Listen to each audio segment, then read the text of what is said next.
بسم اللہ الرحمن الرحیم۔ السلام علیکم، آپ دیکھ رہے ہیں الف نیوز اور میں ہوں آپ کے ساتھ ماجد علی۔ شامل کرتے ہیں پاکستان اور دنیا بھر سے breaking news headlines. Los Angeles آتش زدگی سے ہلاکتیں 24 ہو گئی، صرف 11% آگ پر قابو پا لیا گیا۔ امریکی شہر لاس اینجلس میں لگی ہوئی آگ پر 6 روز بعد بھی صرف 11% تک قابو پایا جا سکا ہے، اور ماہرین کا اندازہ ہے کہ آگ پر مکمل قابو پانے میں کئی ہفتوں لگ سکتے ہیں۔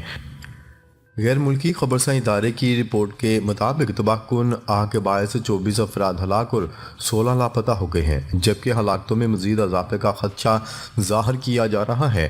امریکی میڈیا کا بتانا ہے کہ گزشتہ ہفتے منگل کے روز لاس اینجلس کے جنگلات میں لگنے والی بدترین آگ پر قابو پانے کے لیے ہزاروں فائر فائٹرز، سینکڑوں فائر انجن، واٹر ٹینکر اور 60 طیارے کام کر رہے ہیں، تاہم 6 روز گزر جانے کے باوجود بھی آگ پر قابو نہ پایا جا سکا۔ غیر ملکی خبرساں ادارے کی رپورٹ کے مطابق پیسیفک پلیسیڈز کی سب سے بڑی آگ پر اب تک 11% اور ایٹن کے مقام پر لگنے والی آگ پر 27% قابو پا لیا گیا ہے۔ ماہرین نے خبردار کیا ہے کہ آگ پر مکمل قابو پانے میں کئی ہفتے لگ سکتے ہیں، جبکہ ماہرین نے پیر سے بدھ تک تیز ہواؤں کی وارننگ بھی جاری کی ہے۔ 6 روز سے بھڑکتی آگ کے باعث 40,000 ایکڑ رقبے پر موجود سب کچھ جل کر خاکستر ہو چکا ہے۔ 1.5 لاکھ افراد شہر چھوڑ گئے اور مزید 1,60,000 کو انخلا کی وارننگ دی گئی ہے۔ اس کے علاوہ 50,000 سے زائد صارفین بجلی سے محروم ہیں۔ 150 ارب ڈالر سے زیادہ کا نقصان کا تخمینہ لگایا جا چکا ہے، اور متاثرہ علاقوں کے خالی مکانات میں لوٹ مار کی وارداتیں بھی جاری ہیں۔ اسرائیلی طیاروں کی وحشیانہ بمباری سے مزید 30 سے زائد فلسطینی شہید۔ غیر ملکی خبرساں ادارے کی رپورٹ کے مطابق اسرائیل نے جبالیہ، شاطی، دیر البالہ اور شجاعیہ میں نہتے فلسطینیوں پر بمباری کی ہے، جس میں مزید 30 سے زائد فلسطینیوں کے شہید ہونے کی اطلاعات ہیں۔ اسرائیلی میڈیا کے مطابق شمالی غزہ میں ہونے والی جھڑپوں پہ 4 اسرائیلی فوجی بھی مارے گئے، جبکہ 5 روز میں 70 فلسطینی بچے شہید کر دیے گئے۔ یونیسیف کا کہنا تھا کہ غزہ کے تقریباً تمام 11 لاکھ بچے خطرناک ذہنی دباؤ کا شکار ہیں۔ ادھر امریکہ، مصر اور قطر کی ثالثی میں غزہ جنگ بندی کی کوششیں بھی جاری ہیں، جبکہ اسرائیلی میڈیا کا دعویٰ ہے کہ اسرائیل کا اعلیٰ سطح کا وفد دوحہ پہنچ گیا ہے اور حماس اسرائیل مذاکرات 90% تک مکمل ہو گئے ہیں۔ خبر کے اگلے حصے میں بات کرتے ہیں ایران میں فضائی دفاعی مشقیں۔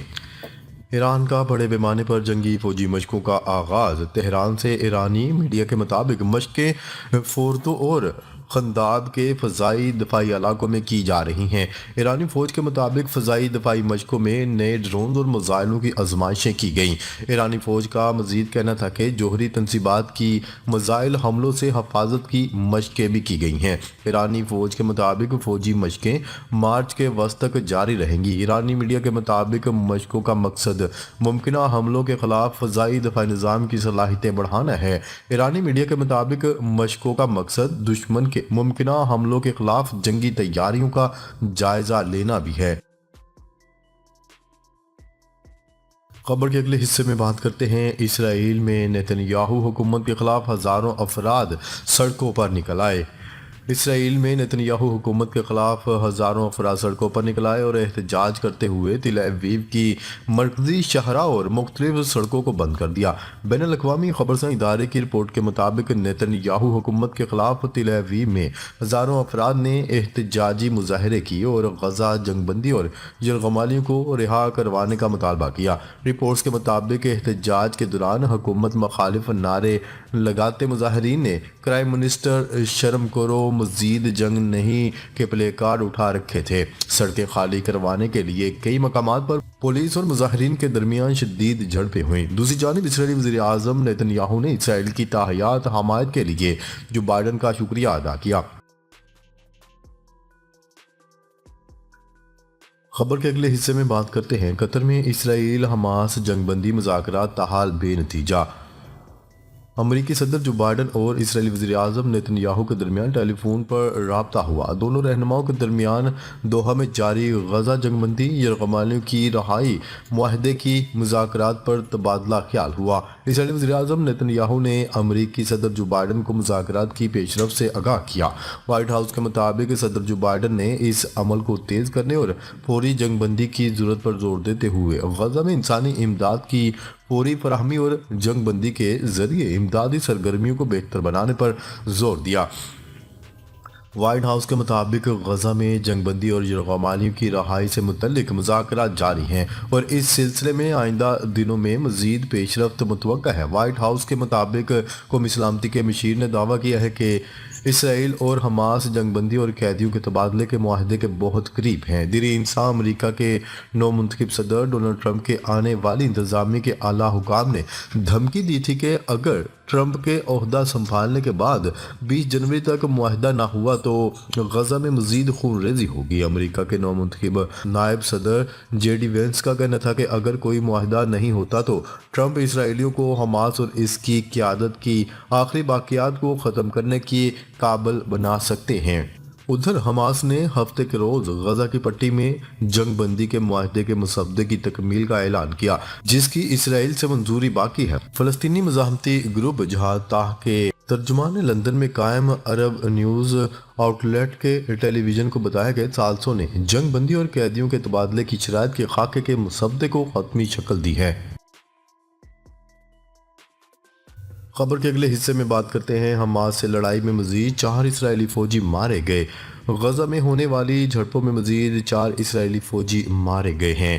اسرائیلی میڈیا کے مطابق غزہ میں حماس کے ساتھ لڑائی میں 4 اسرائیلی فوجی مارے گئے ہیں اور 6 سپاہی زخمی بھی ہوئے۔ رپورٹ کے مطابق اسرائیلی دفاعی فورسز نے سپاہیوں کے مارے جانے کی تصدیق کرتے ہوئے بتایا کہ فوجیوں کو حماس کی جانب سے دھماکہ خیز مواد سے نشانہ بنایا گیا ہے، جبکہ فائرنگ کے تبادلے میں بھی فوجی ہلاک اور زخمی ہوئے۔ اسرائیلی میڈیا کا بتانا تھا کہ ہلاک ہونے والوں کی عمریں 19 سے 37 سال کے درمیان ہے، جبکہ زخمی ہونے والے 2 فوجیوں کی حالت انتہائی تشویشناک بتائی جا رہی ہے۔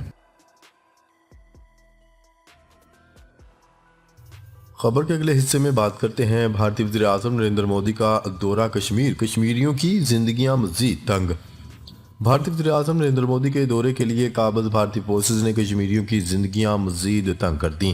کشمیر میڈیا سروس کی رپورٹ کے مطابق بھارتی فوج نے مودی کے دورے سے قبل مقبوضہ کشمیر میں بھارتی چوکیاں قائم کر دیں، مواصلاتی نگرانی میں اضافہ کر دیا گیا اور عوامی اجتماعات پر عائد پابندیاں مزید سخت کر دی گئیں۔ مودی کے دورے پر مقامی صحافیوں کا کہنا ہے کہ یہ دورہ گمراہ کن ہے۔ کشمیری انسانی حقوق کی تنظیموں نے کہا ہے کہ دھونس اور جبر کے درمیان امن اور ترقی ممکن نہیں، جبکہ کشمیریوں کا مطالبہ ہے کہ مقبوضہ کشمیر میں حقیقی امن بھارتی فوج کا قبضہ ختم کروانے سے ہوگا۔ دوسری جانب حکومتی نااہلی اور سوشل ویلفیئر محکمے کی ملازمین کی غلطیوں سے مستحقین کو مسائل کا سامنا ہے۔ امداد سے متعلق شکایات اور تصدیق میں تاخیر کے باعث سینکڑوں مستحقین مالی معاونت سے محروم ہیں۔ متاثرہ افراد کا مطالبہ ہے کہ تصدیق کے دوران روکی جانے والی قسطوں کی فوری ادائیگی کی جائے۔ تصدیق کے عمل میں تاخیر سے 1 لاکھ سے زائد مستحقین افراد